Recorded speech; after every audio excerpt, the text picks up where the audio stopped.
इसको कंटिन्यू करता हूँ मैं। देखिए यहाँ पर क्या हो गया, अब केस सेकंड में ये मैंने बोला कि अब एक नया रेजिस्टेंस 5 ओम का वो यहाँ सीरीज में लगा दिया जाता है इसके साथ, एस के साथ में। तो एस तो था ही, एस के साथ में 5 ओम का रेजिस्टेंस आ गया। तो अब जो बैलेंस कंडीशन है वो बैलेंस कंडीशन अब मिल जाएगी कि जो नल पॉइंट है, नल पॉइंट मिलेगा हमें 50 सेंटीमीटर का। 50 सेंटीमीटर ये हो गया, ये 50, तो जो बचा हुआ डिस्टेंस है वो भी 50 सेंटीमीटर हो गया। ठीक है, ये केस सेकंड है कि जब एस के साथ में एक सीरीज में हमने रेजिस्टेंस और लगा दिया 5 ओम का। तो अब मेरे पास दिस अपॉन दिस, तो दिस अपॉन दिस, अब ये सीरीज में लगा हुआ है तो इसका इक्विवेलेंट रेजिस्टेंस क्या हो जाना चाहिए, एस प्लस 5। तो ये हो जाएगा R upon S plus 5 is equal to 50 upon 50। 50 upon 50, 50 से 50 कैंसिल आउट, 1 हो गया। तो ये मेरे पास आ गया R is equal to S plus 5। ये हो गई equation number 2। Substitute this value in equation 1। क्योंकि ये चीज क्लियर है ना, case second. Yes, sir. Substitute this value in first, इसको फर्स्ट में डाल देंगे, R की जगह S प्लस 5 डाल देंगे। तो ये हो जाएगा S plus 5 upon S, S plus 5 upon S is equal to 3 upon 2। ठीक, इसको यहाँ मल्टीप्लाई कर दीजिए, ये हो जाएगा 2 into S plus 5 is equal to 3 into S, ये हो गया 3s। तो 2s plus 10 is equal to 3s। तो इसको इधर ले आओ, 3s minus 2s is equal to 10। तो जो s है ये हो गया 10 ओम का रेजिस्टेंस, s की वैल्यू तो ये आ गई। और r क्या है, s plus 5, r is equal to s plus 5। तो s कितना है 10, और 10 प्लस 5 तो हमारा r हो गया 15 ओम। ठीक है, यही दो चीज पूछी गई थी, R की वैल्यू 15 ओम आ गई और S की वैल्यू आ गई 10 ओम।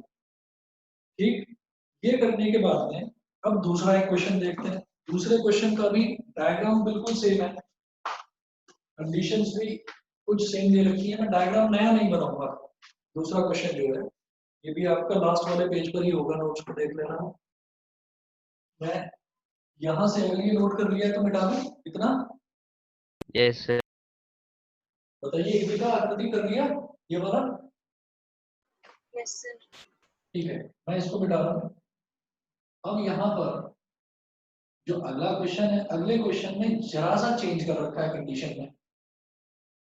देखिएगा, क्वेश्चन पढ़ रहा हूं मैं अगला, और उसी के हिसाब से फिर इस डायग्राम में चेंजेस लेकर आएंगे। In a metre bridge the null point is found at a distance of 40 centimetre from A.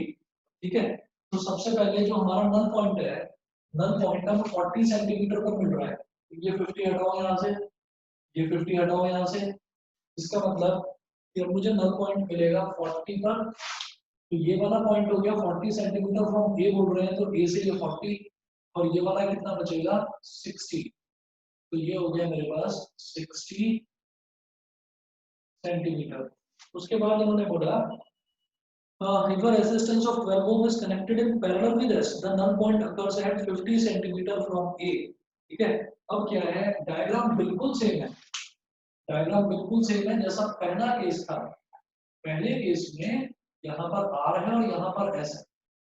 Metre bridge के क्वेश्चन में आप देखिएगा, मीटर ब्रिज के क्वेश्चन में आपको डायग्राम दे रखा होगा। तो ये R है और ये वाला रेजिस्टेंस S है। अब जो नल पॉइंट है वो यहाँ से इस A से मिल रहा है 40 सेंटीमीटर पर। तो केस फर्स्ट में हमारा जो स्लाइड वायर ब्रिज की कंडीशन होती है, this upon this is equal to this length upon this length. तो ये हो जाएगा R upon S is equal to 40 upon 60। 0 से 0 cancel, 2 2s are 4 and 2 3s are 6। तो यहाँ से मेरे पास आ गया R upon S is equal to 2 upon 3। ये बन गई मेरी इक्वेशन नंबर 1। फिर बात करते हैं केस सेकंड की। केस सेकंड के लिए मैं इसी में दिखा रहा हूँ कि क्या इन्होंने बोला है। इन्होंने बोला है if a resistance of 12 ohm is connected in parallel with S। मतलब जैसे पहले वाले क्वेश्चन में S के साथ में 5 ओम का रेजिस्टेंस सीरीज में जोड़ा था, अब यहाँ पर क्या करना है, एक 12 ओम का रेजिस्टेंस इस S के साथ में पैरेलल में जोड़ना है। ठीक है, तो वो पूछ रहे हैं null point occurs at 50 centimetre from A. अगर पैरेलल में जोड़ देते हैं तो नल पॉइंट जो है वो 50 सेंटीमीटर पर आ जाता है। ठीक है, तो देखिएगा पैरेलल में एक रेजिस्टेंस जो होगा, तो चलिए इसको मिटाने की जरूरत नहीं पड़ेगी। पैरेलल के केस में ये जो एस है, इस एस के ऊपर एक रेजिस्टेंस और आ गया 12 ओम का, 12 ओम का रेजिस्टेंस। तो केस सेकंड में, अच्छा अगर एस और 12 ये दोनों पैरेलल में है तो इनका इक्विवेलेंट रेजिस्टेंस क्या हो जाएगा? इनका इक्विवेलेंट रेजिस्टेंस, जब दो रेजिस्टेंसेस पैरेलल में होते हैं तो इक्विवेलेंट रेजिस्टेंस होता है R1 R2 upon R1 plus R2, वही 1 upon R is equal to 1 upon R1 plus 1 upon R2 करके। तो यहाँ का इक्विवेलेंट रेजिस्टेंस हो जाएगा R1 R2 upon 1 plus R1 R2, यानी कि 12 into S upon 12 plus S। ठीक है, तो जरा देखिएगा इस सेकंड में ये नल पॉइंट चेंज हो गए, ये हो गया 50 सेंटीमीटर, तो बेटा ये वाला भी 50 ही बचेगा, ये भी 50 सेंटीमीटर। तो यहाँ बन जाएगा R, यानी कि this resistance upon this entire resistance. तो ये रेजिस्टेंस कितना हो गया 12s upon 12 plus S, 12s upon 12 plus S। ठीक है, is equal to 50 upon 50, this length upon this length, 50 upon 50, 50 से 50 कैंसिल आउट हो गया, 1 बचा सिर्फ यहाँ पर। डिनोमिनेटर का डिनोमिनेटर न्यूमरेटर में आ जाता है, तो ये मेरे पास हो जाएगा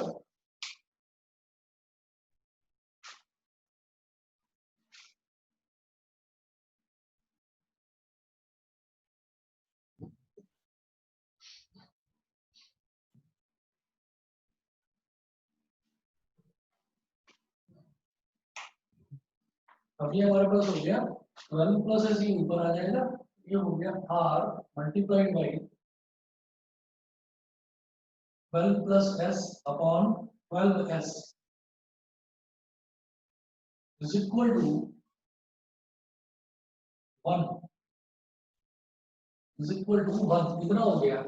यहाँ मैं इसको इस तरह से बोल दूंगा R अपॉन S, ये R और S अलग लिखो, ये हो गया 12 plus S upon 12 is equal to 1। अब R अपॉन S जो है, R अपॉन S की वैल्यू है 2 अपॉन 3, 2 अपॉन 3 ब्रैकेट में 12 plus S upon 12 is equal to 1। अब इसको आप 2 अपॉन 3 को इधर ले जाओगे तो 12 प्लस S अपॉन 12 ये हो जाएगा 3 अपॉन 2। ठीक है, 2 1 2 2 6 12, तो 12 plus S is equal to 18। तो S की वैल्यू 18 माइनस 12 यानी कि 6 ओम। S की वैल्यू 6 ओम समझ में आ गया सबको? S की वैल्यू 6 ओम आ रही है। उसके बाद फर्स्ट इक्वेशन में देखो R upon S is equal to 2 upon 3, तो R upon 6 is equal to 2 upon 3, 3 1 जा 3, 3 2 जा 6, 2 इधर चला गया तो R की वैल्यू क्या हो गई 4 ओम। बताइए R और S दोनों क्लियर है ना? ठीक है, अब लास्ट क्वेश्चन देखेंगे। लास्ट क्वेश्चन भी दे रखा है, लास्ट क्वेश्चन भी बिल्कुल डायग्राम तो सेम ही रहेगा लास्ट क्वेश्चन में भी, तो जरा देखिएगा इसमें इन्होंने क्या बोला है। लास्ट क्वेश्चन में दे रखा है when two known resistances R and S, when two known resistances R and S are connected in the left and right gaps of a meter bridge। मतलब यहाँ पर R और यहाँ पर S known resistances, मतलब इन वैल्यू को, in resistance की value मानूंगा R और S मेरे पास known वैल्यूज हैं, ये समझकर मैं चलूंगा। मतलब क्या है कि मुझे R और S की वैल्यू कैलकुलेट नहीं करनी है, R और S की ही टर्म्स में हमारा आंसर निकलेगा जो ये पूछ रहे हैं। ठीक है, तो देखिएगा R and S are connected in the left and right gaps of a meter bridge. The balance point is found at a distance L1 from the zero end of the meter bridge wire. Zero end यही वाला and होता है, ठीक है, zero and ये वाला and, क्योंकि इसके नीचे एक मीटर लगाया जाता है, मीटर स्केल यहाँ पर जीरो से स्टार्ट होता है, तो इसको जीरो एंड बोलते हैं। An unknown resistance capital S is now connected in parallel to the resistance S, and the balance point is now found at a distance L2 from the zero end of the meter bridge wire. Obtain a formula for x in terms of L1 L2 and s। ठीक, तो देखिएगा किस तरीके से करेंगे ये वाला। ये क्वेश्चन बस थोड़ा सा समझने वाला है, बाकी ये तो आपको आसान ही लगे होंगे, इनमें तो कोई ऐसा था है, वैसे ये भी आसान है, कोई ऐसी प्रॉब्लम नहीं है। अभी देखते हैं,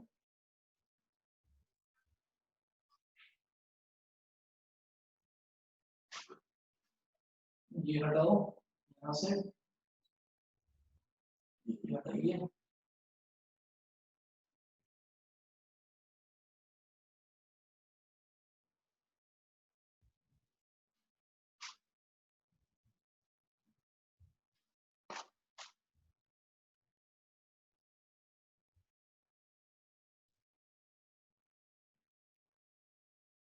अब ये R और S अननोन रेसिस्टेंसेस नहीं है, ये नोन रेसिस्टेंसेस हैं।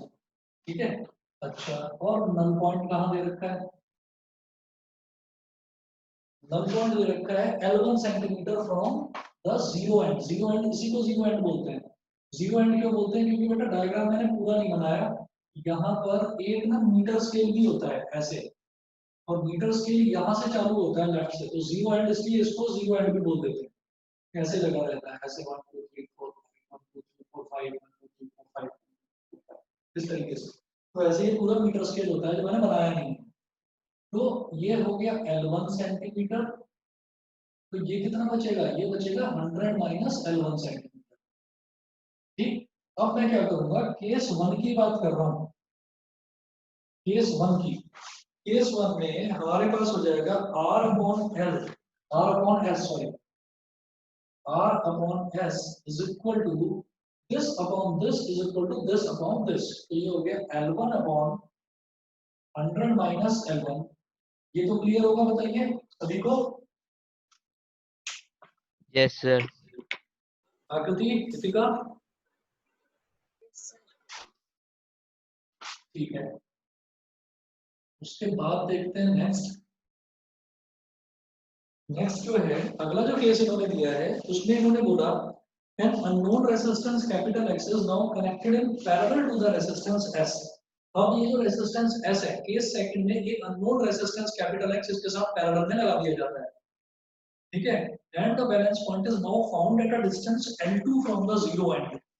ठीक, अब देखिएगा एक रेजिस्टेंस X इसके साथ में पैरेलल में लगा दिया जाता है।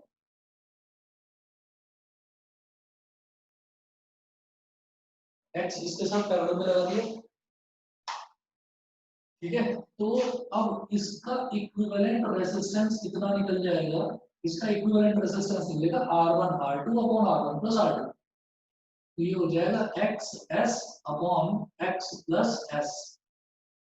ठीक, तो केस सेकंड में, अच्छा केस सेकंड में क्या हुआ कि जो ये आपका नल पॉइंट है ये शिफ्ट हो गया L2 पर। तो ये L2 है तो ये वाला कितना हो जाएगा? 100 माइनस L2। L2 तो ये वाला 100 माइनस L2। अब case second, this upon this, तो R upon this, तो R upon XS upon X plus S is equal to L2 upon 100 minus L2।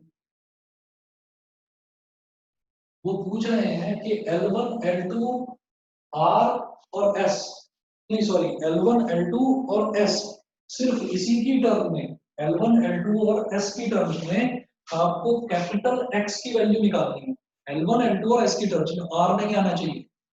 ठीक है, तो ठीक है, हमारे लिए बहुत आसान कर दिया इन्होंने काम। R नहीं आना चाहिए, X की वैल्यू, कैपिटल X की वैल्यू निकालनी है L1 L2 और S की टर्म्स में। ठीक है, तो मैं ये कहूंगा कि ये मेरी जो सेकंड इक्वेशन बनी है, इस सेकंड इक्वेशन को हम एक मिनट थोड़ा सा सिंप्लीफाई करके लिखेंगे। ये x प्लस एस ऊपर आ जाना चाहिए पहले, r multiplied by x plus S, ये सबसे नीचे वाला सबसे ऊपर आ जाएगा, into xs, sorry upon xs is equal to L2 upon 100 minus L2। ये हो गया, ये है इक्वेशन नंबर 2। फिर अगर मैं इक्वेशन नंबर 1 की बात करूं तो r की वैल्यू क्या हो जाएगी? r की वैल्यू क्या हो जाएगी? यहाँ से s इधर आ जाएगा, L1s अपॉन 100 माइनस L1। समझ गए कि नहीं? समझ गए? r की वैल्यू क्या आ जाएगी? मैं यहाँ लिख रहा हूँ फ्रॉम फर्स्ट, r की जगह ये लिख दीजिए L1s upon 100 minus L1, L1s upon 100 minus L1, L1s upon 100 minus L1, और फिर आगे ये वाली term x plus s upon xs, x plus s upon xs। ठीक है बेटा, सही है इतना? L2 अपॉन 100 माइनस L2, यहाँ तक भी समझ गए होंगे? बताइए जी, इतना क्लियर है तो आगे बढ़ूं? Yes, sir. अब देखिएगा, अब मुझे क्या करना है, अब मुझे x की वैल्यू निकालनी है, तो x की वैल्यू निकालने के लिए ये टर्म यहाँ ले जाओ पहले, तो ये पूरा का पूरा टर्म यहाँ मल्टीप्लाई में है, तो ये इधर ले जाओ, रेसिप्रोकल ऊपर चला जाएगा। ये मेरे पास है x plus S upon X S is equal to 100 minus L1 उधर चला जाएगा, तो L2 multiplied by 100 minus L1 upon L1s नीचे आ जाएगा, L1s, L1s और 100 माइनस L2 पहले से था यहाँ पर, 100 माइनस L2। फिर ये जो s है, इस s से ये वाला s कैंसिल आउट हो गया। अब इसको स्प्लिट कर लो, ये हो गया x upon x plus s upon x is equal to L2 into 100 minus L1 upon L1 into 100 minus L2। ये हो गया x से x कैंसिल आउट हो गया, ये बचा 1 यहाँ पर, तो ये हो गया s upon x is equal to L2 into 100 minus L1 upon L1 into 100 minus L2 minus 1। यहां तक कर लो पहले, यहां तक कर दो। बताइए जी, कर लिया नोट इतना? Yes. हो गया? अब इसके बाद आप क्या करोगे, यहाँ पर एलसीएम लेना होगा। अब एलसीएम लेना होगा तो s अपॉन x ये क्या हो जाएगा, ये इसमें मल्टीप्लाई हो जाएगा, L2 ये मल्टीप्लाई होगा, तो ये हो गया 100 L2 माइनस L1 L2, ये टर्म इधर आ गई, तो माइनस 100 L1 और minus L1 L2 bracket close, और upon L1 into 100 minus L2। ठीक है, इसके बाद फिर मैं इसको इधर कर रहा हूँ, s upon x is equal to 100 L2 minus L1 L2 minus 100 L1 और minus minus plus L1 L2 upon L1 into 100 minus L2, L1 into 100 minus L2। यहाँ माइनस L1 L2 और plus L1 L2 cancel out हो गया, 100 common ले लूंगा तो bracket में बचेगा L2 minus L1 s upon x,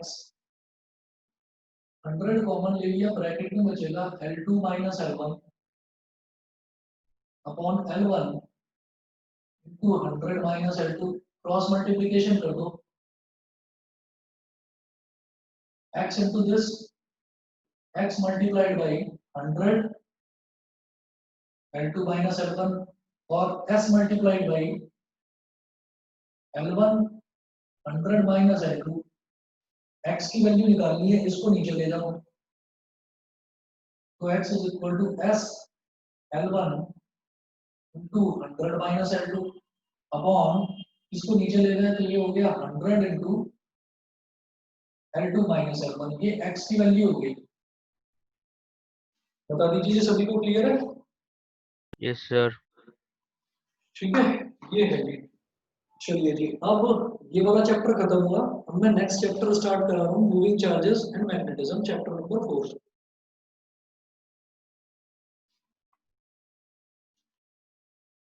chapter number 4 करेंगे, मूविंग चार्जेस एंड मैग्नेटिज्म। तो इसमें सबसे पहले ये क्वेश्चन अगर कंप्लीट कर लिया तो मिटा दो।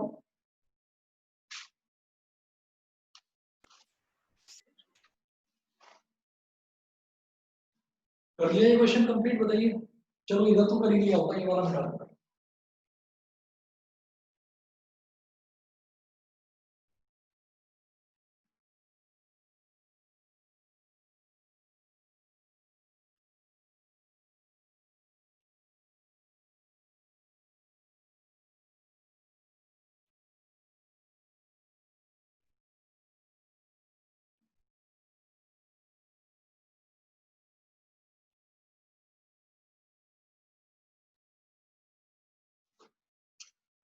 चलिए जी, चैप्टर 4।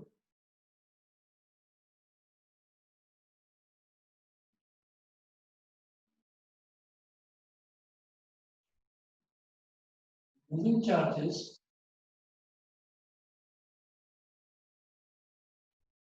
And magnetism.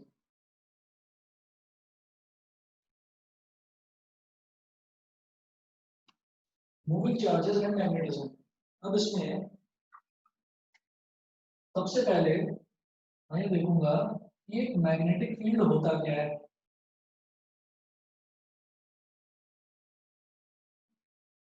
सबसे पहले बात करेंगे मैग्नेटिक फील्ड की। मैग्नेटिक फील्ड क्या होता है, जैसे मैंने ये बताया था कि एक करंट कैरिंग वायर, बेटा ये कर लिया ना, हो गया कंप्लीट, Yes, sir. हो गया। इति का लक्ष्य कर लिया ना, ये वाला क्वेश्चन कंप्लीट हो गया यस ना। सर, यस सर, हो गया था। ठीक है। चलिए जी, तो अब हम सबसे पहले बात करते हैं मैग्नेटिक फील्ड क्या होता है। तो जैसे हम इलेक्ट्रिसिटी में पढ़ते थे कि एक करंट कैरिंग वायर है, उसके चारों तरफ एक इलेक्ट्रिक फील्ड डेवलप हो जाता है।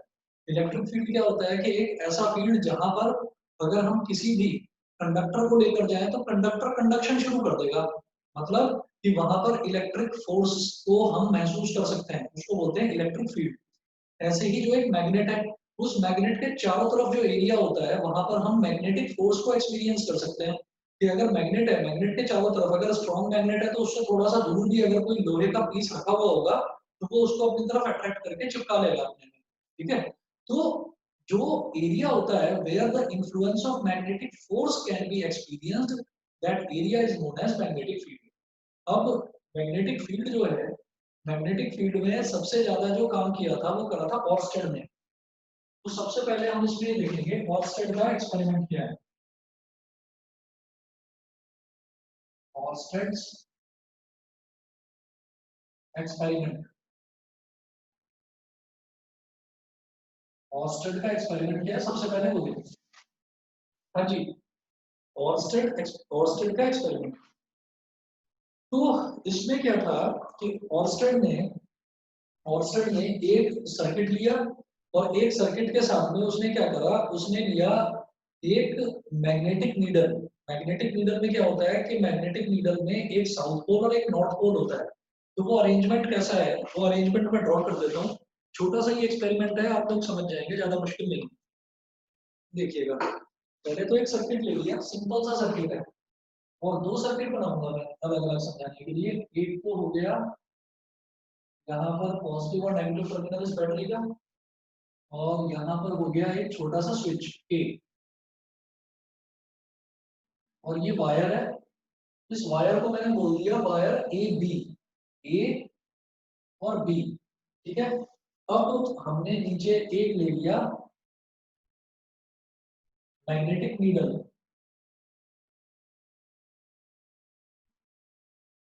मैग्नेटिक नीडल है वो इस तरीके से है, यहाँ पर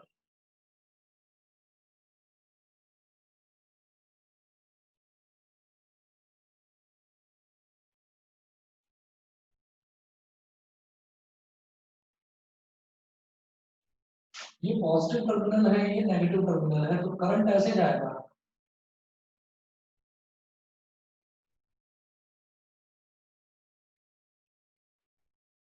करंट पॉजिटिव से नेगेटिव की तरफ इस तरह से जाएगा। ठीक है। अब इसको एक मिनट दोबारा बनाता हूँ, ये उतना क्लियर नहीं है।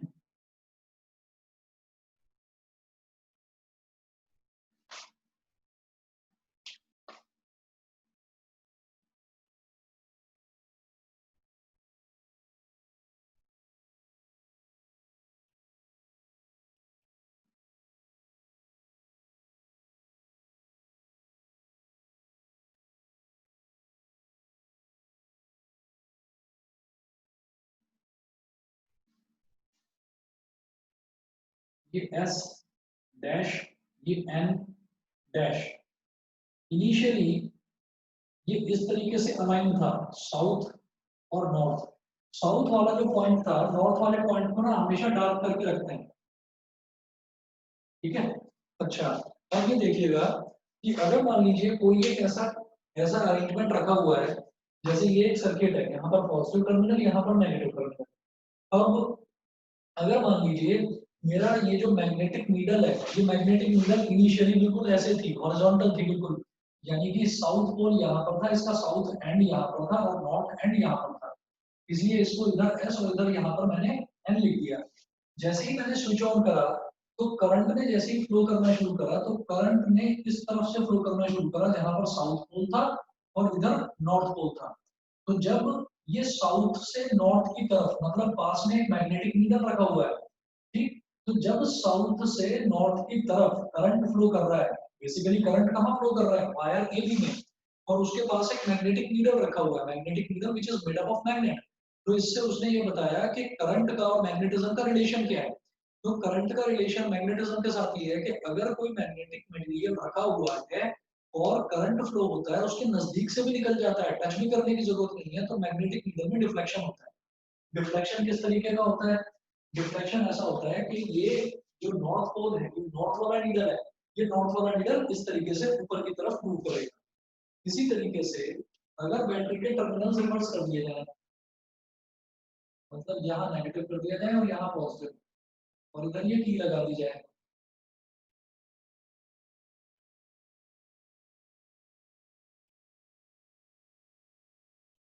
तो अब उल्टा काम हो जाएगा। अब ऐसा होगा,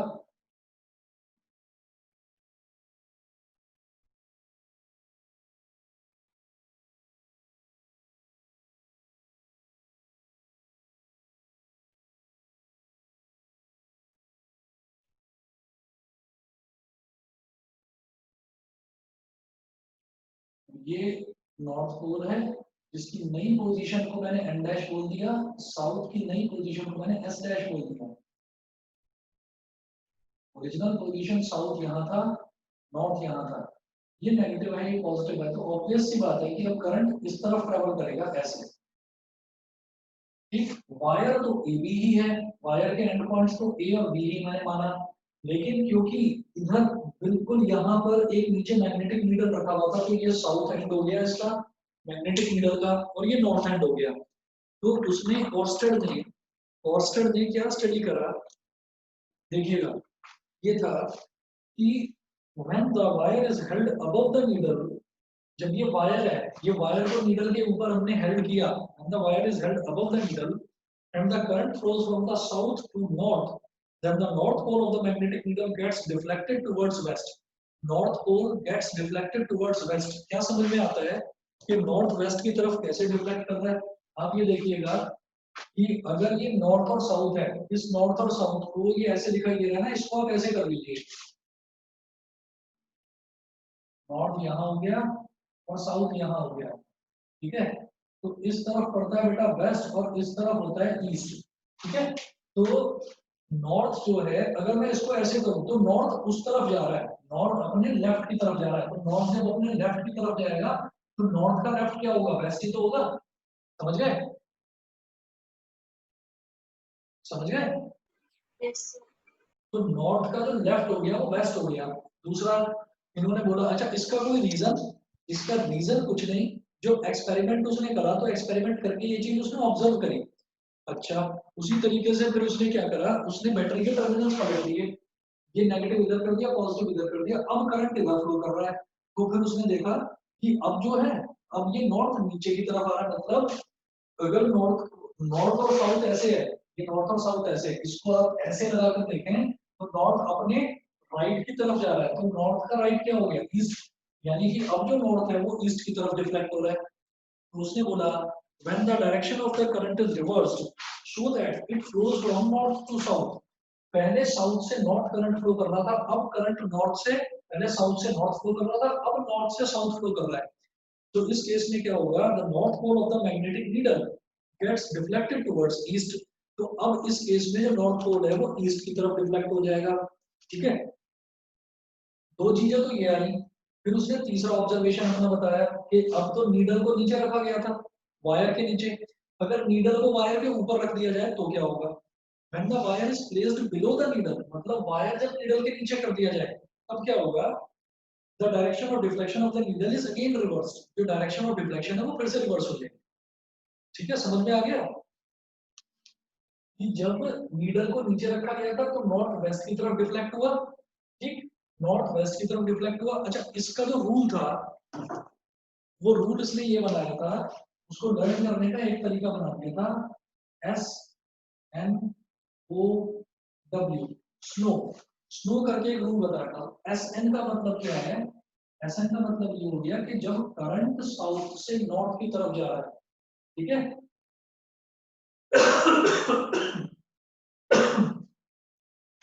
जब करंट साउथ से नॉर्थ की तरफ जा रहा है तो डिफ्लेक्शन कहाँ होगा, वेस्ट की तरफ होगा।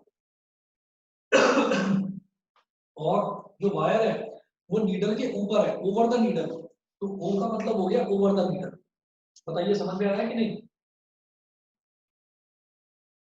ठीक है, Yes, sir.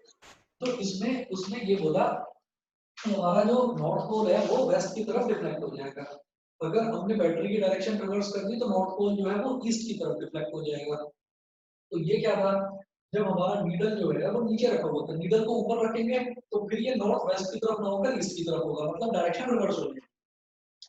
और इसका आखिरी ऑब्जर्वेशन क्या था कि when the current in the wire is stopped flowing, the magnetic needle comes back to its initial position। तो उसने ये बोला कि जब करंट को आपने रोक दिया, करंट ने जब फ्लो करना बंद कर दिया, तो आप ये कहेंगे नीडल जो है वो अपनी इनिशियल पोजीशन में आ जाएगा, मतलब नॉर्थ की तरफ और साउथ की तरफ रहेगा। मैं एक मिनट पानी पी रहा हूँ।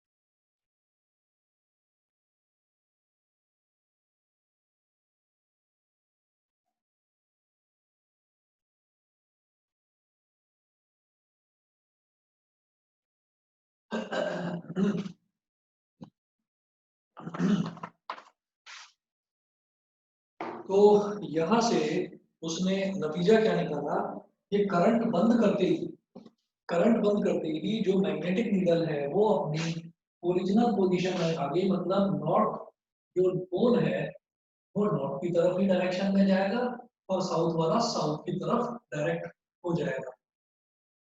तो इससे उसने ये कहा कि वो तब तक ही है अपनी ओरिजिनल पोजीशन में जब तक करंट नहीं है, लेकिन जैसे ही करंट आएगा तो मैग्नेटिक नीडल में भी डिफ्लेक्शन होगा, मतलब करंट की वजह से मैग्नेटिक फील्ड पर फर्क पड़ता है।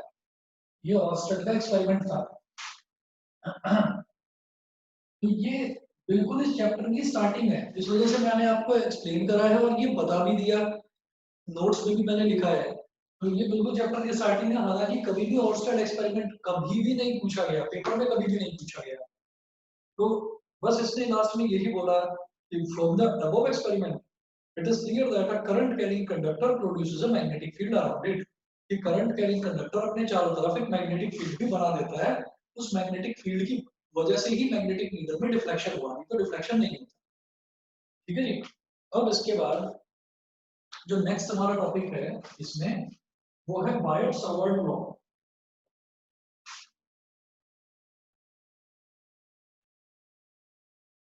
बायट-सावर्ट लॉ।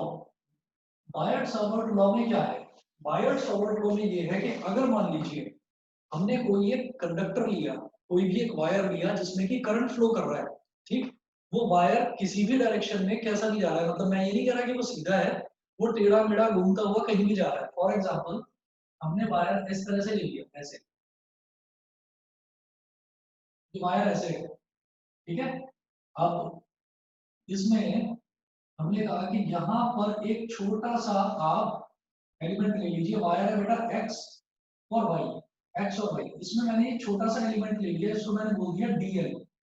इस एलिमेंट की लेंथ मतलब वायर का एक छोटा सा टुकड़ा एज्यूम कर लिया, वो हो गया डीएल। और मैंने कहा कि इस डीएल की एक्सिस बना लेते हैं ऐसे, तो डीएल की एक्सिस ये हो गई, मतलब जो छोटा सा टुकड़ा है, इस छोटे से टुकड़े की एक्सिस बना ली। इस छोटे से टुकड़े को मैंने थोड़ा ऊपर एक्सटेंड कर लिया और थोड़ा नीचे एक्सटेंड कर लिया, मैंने इसकी एक्सिस एक ड्रॉ कर ली। और फिर मैं स्पेस में कोई एक पॉइंट है पी, उस पॉइंट पर मैं मैग्नेटिक फील्ड कैलकुलेट करना चाहता हूँ। मैंने कहा कि चलिए ये पॉइंट यहाँ पर है, पॉइंट पी। तो हमने क्या करा, हमने कहा कि मैं पॉइंट पी पर मैग्नेटिक फील्ड कितना होगा वो मैं स्टडी करना चाहता हूँ कि मैग्नेटिक फील्ड कितना होगा पॉइंट पी पर। इस वायर से, इस वायर में करंट फ्लो कर रहा है ऐसे, एक्स से वाई की तरफ करंट फ्लो कर रहा है, करंट की वैल्यू है आई। तो मैंने कहा कि जब मैं पॉइंट पी पर मैग्नेटिक फील्ड कैलकुलेट करना चाहता हूँ, तो मैग्नेटिक फील्ड कैलकुलेट करना है जिस पॉइंट पर, वो पॉइंट कितनी दूर है वो भी तो देखूंगा। हमने कहा बिल्कुल, तो हमने इस पॉइंट से इसको कनेक्ट कर दिया ऐसे, ठीक? और कनेक्ट करने के बाद में हमने बोल दिया कि पॉइंट पी का जो पोजीशन वेक्टर है वो आर वेक्टर है, आर वेक्टर। आर वेक्टर मतलब डायरेक्शन तो इसकी इसके अलोंग हो गई और इसका मैग्नीट्यूड हो गया आर, ये आर वेक्टर है। बताइए जी, इतना क्लियर है सभी को? उसके बाद मैंने ये कहा ये जो एलिमेंट है, छोटा सा एलिमेंट मतलब छोटा सा लेंथ, छोटा सा इस वायर का टुकड़ा, तो उसमें और इसमें ये जो डिस्टेंस वेक्टर बन रहा है, पोजीशन वेक्टर सब, तो ये जो एंगल है इन दोनों के बीच का थीटा। ये डायग्राम क्लियर है कि नहीं ये बता दीजिए पहले तो मुझे। Yes. डायग्राम क्लियर है? अच्छा जी। तो अब हम आगे चलते हैं इसमें।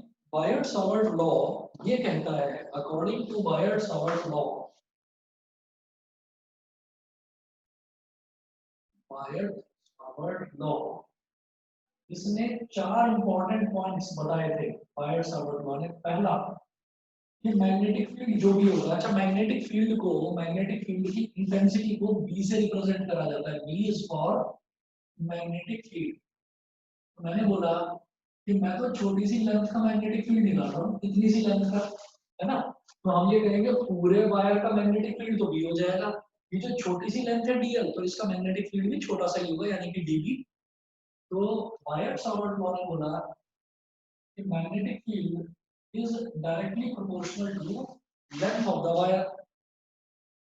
तो सबसे पहले इसने खैर लेंथ सेकंड पॉइंट पर लेते हैं। फर्स्ट पॉइंट उसने बोला कि the magnitude of magnetic field is directly proportional to the current through the conductor, यानी कि ये जो dB है ये करंट के डायरेक्टली प्रोपोर्शनल होगा। पहला पॉइंट तो ये हो गया।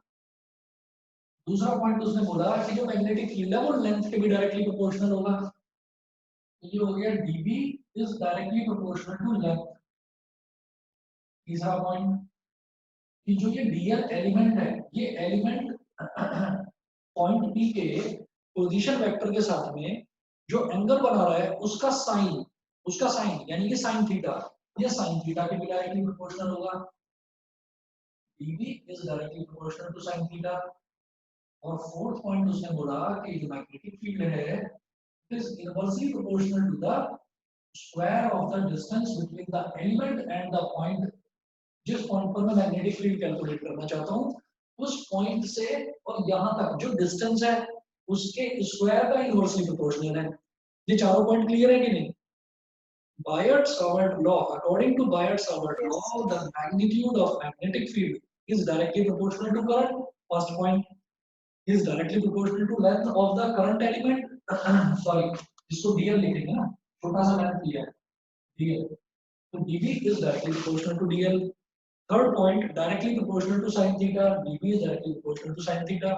And fourth point, it is inversely proportional to the square of the distance of the point from the current element. Current element ये है छोटा सा dl, जो छोटी सी हमने length का element लिया है, उसको current element बोल देते हैं। तो combining the above four, ये जो चार points हैं, इनको combine अगर कर दें, combining these four factors, इनको कंबाइन करेंगे तो dV is directly proportional to IDL sin theta upon r square। IDL sin theta इनके तो डायरेक्टली प्रोपोर्शनल है, तो ये न्यूमरेटर में आ गया, r स्क्वायर के इनवर्सली प्रोपोर्शनल है, तो ये डिनोमिनेटर में आ गया। जब भी कोई प्रोपोर्शनैलिटी साइन आता है तो प्रोपोर्शनैलिटी साइन हटाकर इक्वालिटी साइन लगाने के लिए हम क्या करते हैं, हम हमेशा एक कोई कांस्टेंट लेकर आते हैं। तो यहाँ हो जाएगा dV is equal to K IDL sin theta upon r square। Where the value of K, यहाँ पर K की वैल्यू किस चीज पर डिपेंड करती है? K की वैल्यू इस चीज पर डिपेंड करती है कि ये जो करंट एलिमेंट है DL और ये जो पॉइंट है जहां मैं मैग्नेटिक फील्ड निकालना चाहता हूँ, इन दोनों के बीच में मीडियम क्या है? एयर में निकाल रहे हैं मैग्नेटिक फील्ड, किसी पर्टिकुलर गैस में निकाल रहे हैं, वैक्यूम में निकाल रहे हैं, वाटर में निकाल रहे हैं, किसी सॉलिड में निकाल रहे हैं, तो वो मीडियम पर डिपेंड करता है। तो K depends on the medium and the system of units chosen, कि जो मैंने सिस्टम लिया है यूनिट्स का, वो उस पर डिपेंड करता है K, ठीक है। And where K is equal to, K की एक वैल्यू होती है, K is equal to mu naught upon 4 pi, और म्यू नॉट अपॉन 4 पाई होता है 10 की पावर -7। म्यू नॉट अपॉन 4 पाई की वैल्यू होती है 10 की पावर -7 टेस्ला टेस्ला मीटर पर एम्पियर, ठीक है। ये कांस्टेंट फिक्स वैल्यू है। जैसे हमने, आपको याद होगा इलेक्ट्रिसिटी में मैंने एक फिक्स कर दिया था टर्म 1/4 पाई एप्सिलॉन नॉट की वैल्यू होती थी 9 × 10 की पावर 9, अगर याद हो आपको तो 9 × 10 की पावर 9, और अगर यूनिट याद हो तो न्यूटन मीटर स्क्वायर पर कूलम स्क्वायर, ये इसकी यूनिट होती थी। याद है कि नहीं बताइए? अरे ये याद है? ठीक है। तो इसी तरीके से यहाँ पर K is equal to mu naught upon 4 pi, इसकी एक फिक्स वैल्यू होती है, कांस्टेंट वैल्यू 10 की पावर -7 टेस्ला मीटर पर एम्पियर। अभी ये टेस्ला क्या है ये बताता हूँ, 1 मिनट रुक जाइए। ये जो B है ना मैग्नेटिक फील्ड, इसकी यूनिट ही टेस्ला होती है, ठीक है। ऐसा यूनिट इसकी टेस्ला होती है, जैसे फोर्स की न्यूटन होती है, करंट की एम्पियर, इसकी टेस्ला TESLA टेस्ला। तो ये K is equal to this हो गया, देयरफॉर, और म्यू नॉट क्या होता है यहाँ पर? म्यू नॉट को बोल देते हैं बेटा permeability, permeability of free space और वैक्यूम। परमिएबिलिटी का मतलब ये है कि कितना परमिट कर रहा है, वही जैसे परमिटिविटी होता था इलेक्ट्रिक फील्ड में, यहाँ होगा परमिएबिलिटी, कि वो मैग्नेटिक लाइंस ऑफ फोर्स को कितना परमिट कर रहा है। तो मैग्नेटिक लाइंस ऑफ फोर्स के परमिशन को, परमिशन के पैरामीटर को परमिएबिलिटी बोल देते हैं, इलेक्ट्रिक लाइंस ऑफ फोर्स के परमिशन को परमिटिविटी बोल देते हैं। तो दोनों में ये बेसिक डिफरेंस है। तो अब हम बोलेंगे तो dV is equal to mu naught upon 4 pi IDL sin theta upon r square, mu naught upon 4 pi IDL sin theta upon r square। बताइए जी, इतना तो क्लियर हो गया होगा? इतना क्लियर है? Yes, sir. अब इसमें एक काम और करना है, ये जो एक्सप्रेशन आ गया, this expression is called Biot Savart law, इसको बायट-सावर्ट लॉ बोलते हैं। फिर हमसे ये कहा जाता है कि भाई जब यहाँ पर आप मैग्नेटिक फील्ड निकाल रहे हैं तो आप पहले मैग्नेटिक फील्ड का डायरेक्शन भी बताओ। चलो जी डायरेक्शन बताते हैं। डायरेक्शन बताने के लिए मुझे वेक्टर में तो कन्वर्ट करना पड़ेगा ना, तो मैं जानना चाहता हूँ कि इसकी वेक्टर फॉर्म क्या होगी। चलिए वेक्टर फॉर्म देखते हैं। हमने क्या करा, इस आई को तो इधर ले आए, हमने कहा कि ये म्यू नॉट है, आई को तो मैं इधर ले आया, mu naught I upon 4 pi, और मैंने क्या करा यहाँ पर यहाँ पर dl और जो साइन थीटा है इसके साथ मैंने एक r मल्टीप्लाई कर दिया, r sine theta, r sine theta multiply कर दिया। जब r ऊपर, सॉरी साइन थीटा तो था ही, एक r इंट्रोड्यूस कर दिया। जब r से ऊपर मल्टीप्लाई करा तो r से नीचे भी तो मल्टीप्लाई करूंगा, ये r क्यूब हो गया। अब आप याद करिए, जैसे मान लीजिए हमारे पास ये होता था a vector dot B vector, तो इसको मैं बोल देता था ए बी कॉस थीटा। और याद करिए A vector cross B vector को मैं क्या बोलता था, A B sine theta. A B sine theta के साथ हम एन कैप लिख देते थे, मतलब इसकी एक डायरेक्शन भी हुआ करती थी, डायरेक्शन के लिए मैंने एन कैप लिख दिया। ठीक, तो A vector cross B vector, इसका मतलब जब डीएल आर साइन थीटा हो रखा है, इसका मतलब ये मेरा D B vector is equal to mu naught I upon 4 pi, ये r sin theta dl into r sin theta, मतलब मैं इसको ये बोलूंगा dl vector cross r vector upon r cube. ये बायट सावर्ट लॉ की वेक्टर फॉर्म हो गई, आप समझ गए होंगे कि a vector cross b vector a b sin theta होता है, तो dl r sin theta dl vector cross r vector भी तो रहा होगा। समझ गए कि नहीं? आकृति का दोनों बताओ फटाफट, Yes, sir. बताइए क्लियर है? चलिए जी, बस थोड़ा सा और बताता हूँ, देखिएगा। अब ये हो गया तो इसके बाद मुझे डायरेक्शन देखनी है। मैग्नेटिक फील्ड बिना डायरेक्शन के उसकी कोई वैल्यू नहीं है। इलेक्ट्रिक फील्ड की भी हमें डायरेक्शन निकालनी होती है, ऐसी मैग्नेटिक फील्ड की भी डायरेक्शन निकालेंगे। तो देखिए डायरेक्शन कैसे निकलती है,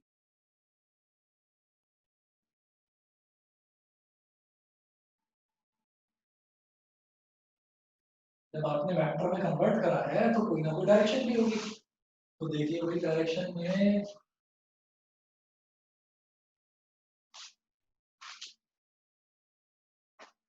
डीएल क्रॉस आर है, डीएल क्रॉस आर है, क्या मैं इसको R vector cross DL vector लिख सकता हूँ? बताओ, DL vector cross R vector को क्या मैं R vector cross DL vector लिख सकता हूँ या नहीं, ये बताइए। अरे भाई बताओ ना फटाफट, A vector cross B vector को B vector cross A vector लिख सकता हूँ या नहीं लिख सकता? हाँ या ना तो बता दो। Yes, sir. नहीं लिख सकते भाई, वेक्टर प्रोडक्ट आपका एंटी कम्यूटेटिव होता है। तो A vector cross B vector जो है is equal to minus of B vector cross A vector, वो ऐसे ही एग्जैक्टली इक्वल नहीं होता। तो मैं डीएल से, मैं डीएल, मेरे पास करंट एलिमेंट ही है, मेरे पास वायर ही है, यहां से मैं यहां मैग्नेटिक फील्ड निकाल रहा हूं, मतलब मैं डीएल से पी की तरफ जा रहा हूं, मतलब डीएल से पी की तरफ जाने के लिए मेरे पास वेक्टर कौन सा है, आर वेक्टर। तो DL vector cross R vector बिल्कुल ठीक है। हम डीएल से आर की तरफ जा रहे हैं, इधर डीएल है इधर आर है, तो DL vector cross R vector, right hand screw rule, I am going from DL to R, right hand screw rule. जब राइट हैंड से मैं किसी स्क्रू को टाइट करता हूँ तो स्क्रू कहाँ जाता है, अंदर की तरफ। मेरे पास मान लीजिए ये स्क्रू है और मैं इसको राइट हैंड से टाइट करूंगा तो ये ऐसे ऐसे अंदर की तरफ जाएगा, तो इसका मतलब मैग्नेटिक फील्ड का डायरेक्शन कहाँ होगा, अंदर की तरफ होगा। ये मैं लिख रहा हूँ यहाँ डीबी वेक्टर, और इसके बराबर में ऐसे सर्कल बना के और बीच में क्रॉस लगा देंगे। सर्कल बनाकर बीच में क्रॉस लगाने का मतलब है कि मैग्नेटिक फील्ड की डायरेक्शन अंदर की तरफ है। ठीक है, ये अगर एक सर्कल बनाकर क्रॉस बना दिया, बीच में क्रॉस बना दिया, तो इसका मतलब इनवर्ड। और अगर सर्कल बना के उसके बीच में डॉट लगाते हैं तो इसका मतलब होता है बेटा आउटवर्ड। बताइए समझ गए दोनों? Yes, sir. DL vector cross B vector मतलब डीएल से आर वेक्टर, ये डीएल वेक्टर है ये आर वेक्टर, तो डीएल से आर की तरफ हम स्क्रू को ऐसे, राइट हैंड वाला स्क्रू को मैं ऐसे टाइट कर रहा हूँ, वो स्क्रू अंदर की तरफ जाएगा। मैग्नेटिक फील्ड की direction is invert to the page. ठीक, the direction of db vector is perpendicular to and into the plane of the paper। ठीक है, उसके बाद दो स्पेशल केसेस देखिए।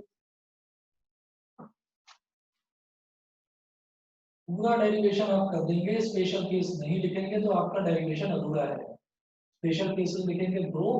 पहला बहुत सिंपली समझ में आता है मेरे को कि यहाँ पर मैं दो ही केसेस लूंगा, जहां भी साइन और कॉस आता है ना, दो केसेस लेंगे। एक theta is equal to 0, first case if theta is equal to 0, तो मेरा मैग्नेटिक फील्ड कितना हो गया 0। भाई साइन थीटा कितना होता है, अगर थीटा 0 है तो इसका मतलब क्या हो गया साइन थीटा, यानी कि साइन 0 भी तो 0 होगा। तो इसका मतलब ये मेरा पूरा का पूरा टर्म 0 हो गया, मैग्नेटिक फील्ड 0। थीटा 0 का मतलब ये है कि मैग्नेटिक फील्ड अगर मैं सेम डायरेक्शन में निकाल रहा मतलब थीटा ये जो है पी पॉइंट, इसको मैं इसी के अलोंग ले लूं, ठीक, तो तब मेरा मैग्नेटिक फील्ड 0 आ जाएगा। बताइए क्लियर है आकृति? Yes, sir. ठीक है। अब दूसरा देख लीजिए कि if theta is equal to 90 degree, if theta is equal to 90 degree, it implies that sin theta is equal to 1। तो इस केस में हमारा जो मैग्नेटिक फील्ड होगा it will be maximum. Maximum क्यों? क्योंकि मैग्नेटिक फील्ड किस पर डिपेंड कर रहा है? देखिए मैग्नेटिक फील्ड म्यू नॉट 4 पाई इन तीनों पर डिपेंड कर रहा है, जो कांस्टेंट वैल्यू है। करंट की कुछ वैल्यू होगी, लेंथ की कुछ वैल्यू होगी, डिस्टेंस कुछ होगा।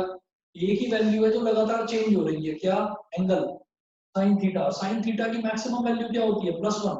तो अगर थीटा 90 डिग्री होगा तो साइन थीटा की मैक्सिमम वैल्यू मिल जाएगी। तो तब उस केस में मेरा जो ये जो मैग्नेटिक फील्ड है ये भी मैक्सिमम हो जाएगा। बताइए कि समझ में आ गया? Yes, sir. ठीक है, चलिए जी आगे का फिर परसों करते हैं कंटिन्यू। ठीक है, आज के लिए इतना ही। Okay, sir. चलिए जी, फिर good night. Good night, sir. Namaste.